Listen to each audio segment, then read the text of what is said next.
Hey gang, Rod Egan here, Worldwide Auctioneers, standing in our facility here, getting ready for our Enthusiast auction, April 26th and 27th, this Friday and Saturday.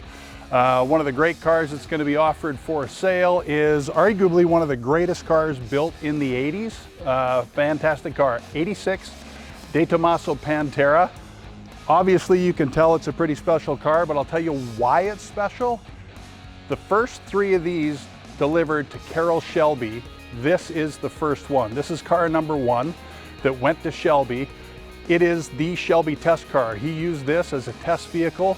It's got an incredible amount of Shelby history that comes with it, all the signed documentation, and the car has been completely restored. Get this, in 2021, the car is virtually as new again. Mechanically, all the engine, transaxle, everything, and you can see it's in fantastic condition.